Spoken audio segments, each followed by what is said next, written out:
أعوذ بالله من الشيطان الرجيم بسم الله الرحمن الرحيم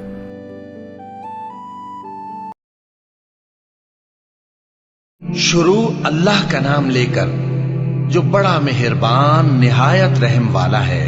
ناپ اور تول میں کمی کرنے والوں کے لیے خرابی ہے۔ جو لوگوں سے ناپ کر لیں تو پورا لیں، اور جب ان کو ناپ کر یا تول کر دیں تو کم دیں۔ کیا یہ لوگ یہ نہیں خیال کرتے کہ اٹھائے بھی جائیں گے؟ یعنی ایک بڑے سخت دن میں، جس دن تمام لوگ رب العالمین کے سامنے کھڑے ہوں گے۔ سن رکھو کہ بدکاروں کے اعمال نامے سجین میں ہوں گے، اور تم کیا جانتے ہو کہ سجین کیا چیز ہے؟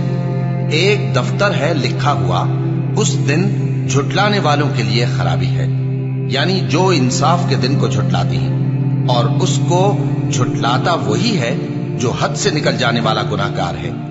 جب اس کو ہماری آیتیں سنائی جاتی ہیں تو کہتا ہے یہ تو پہلے لوگوں کے افسانے ہیں۔ ہرگز نہیں، بات یہ ہے کہ یہ جو اعمال بد کرتے ہیں ان کا ان کے دلوں پر زنگ بیٹھ گیا ہے۔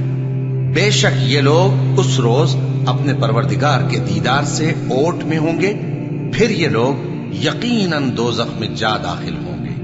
پھر ان سے کہا جائے گا کہ یہ وہی چیز ہے جس کو تم جھٹلاتے تھے۔ یہ بھی سن رکھو کہ نیکوکاروں کے اعمال نامے علیین میں ہوں گے۔ تم کو کیا معلوم کہ علیین کیا چیز ہے؟ ایک دفتر ہے لکھا ہوا جس کے پاس مقرب فرشتے حاضر ہوتی ہیں۔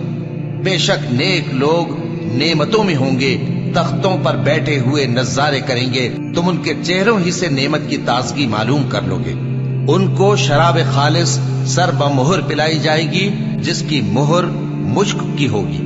تو نعمتوں کے لیے ریس کرنے والوں کو چاہیے کہ اسی کی ریس کریں، اور اس میں آب تسنیم کی آمیزش ہوگی۔ وہ ایک چشمہ ہے جس میں سے اللہ کے مقرب پیئیں گے۔